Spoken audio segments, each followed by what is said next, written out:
Hi everyone, this is Dr. Moran. I want to quickly go over Project A with you and hopefully alleviate some of your fears or worries and answer some questions that you might have about it.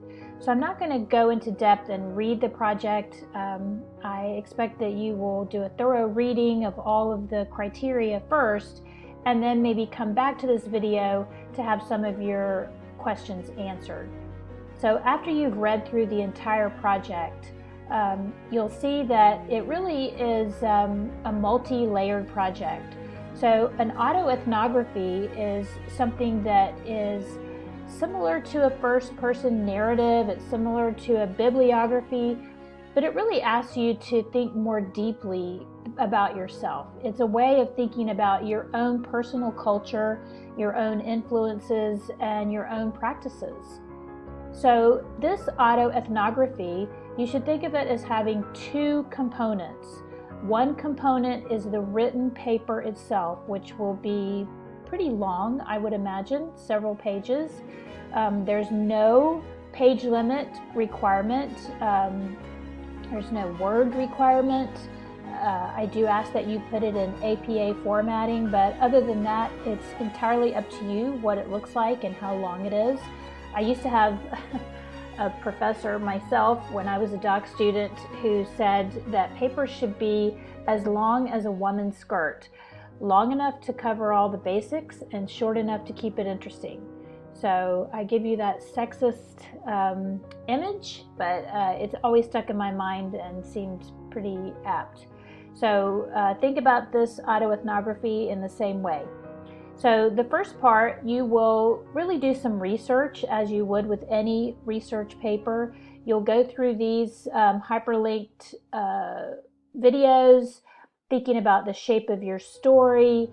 You'll think about what you know about yourself and your own teaching and your own behavior and what you want your topic to be. And there's a template here that will help you to kind of get started on your written document. So within that written document, you should also include some multimodal content. So what that means is you'll start the paper with an introduction. You'll have maybe 1 or 2 paragraphs. And then the next part of your paper will include a hyperlink. And the hyperlink will be to a video. And the video is where you use Screencast-O-Matic or some other screen casting software to introduce yourself. Tell us about yourself, help us understand where the autoethnography is heading and what you hope to accomplish with it. So that will be introduction, then a hyperlink to your video, which of course is a separate text document, and then the rest of the written project. So this template will provide you with, pretty much everything you need, I think, to understand what to put in your written project. At the end, you'll put your teaching philosophy, which all of us have written these a zillion times, and then you'll have a conclusion and your references. So I imagine that the papers will be probably between 5 and 7 pages would be my guess, and then you'll have the video as part of that. Now we'll brainstorm and keep each other accountable and rely on each other for help. So please email each other and talk to each other online in the course content. So the main thing though is to think about using this as a composing assignment rather than a writing assignment.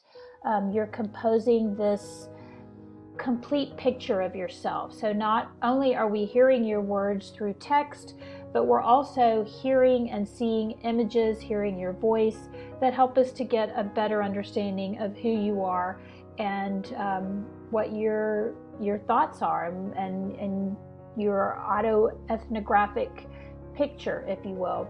So you can, in your introduction video, you can include other content such as maybe pictures of your children or pictures of your dog or pictures of the mountain cabin where you love to go and spend the summers.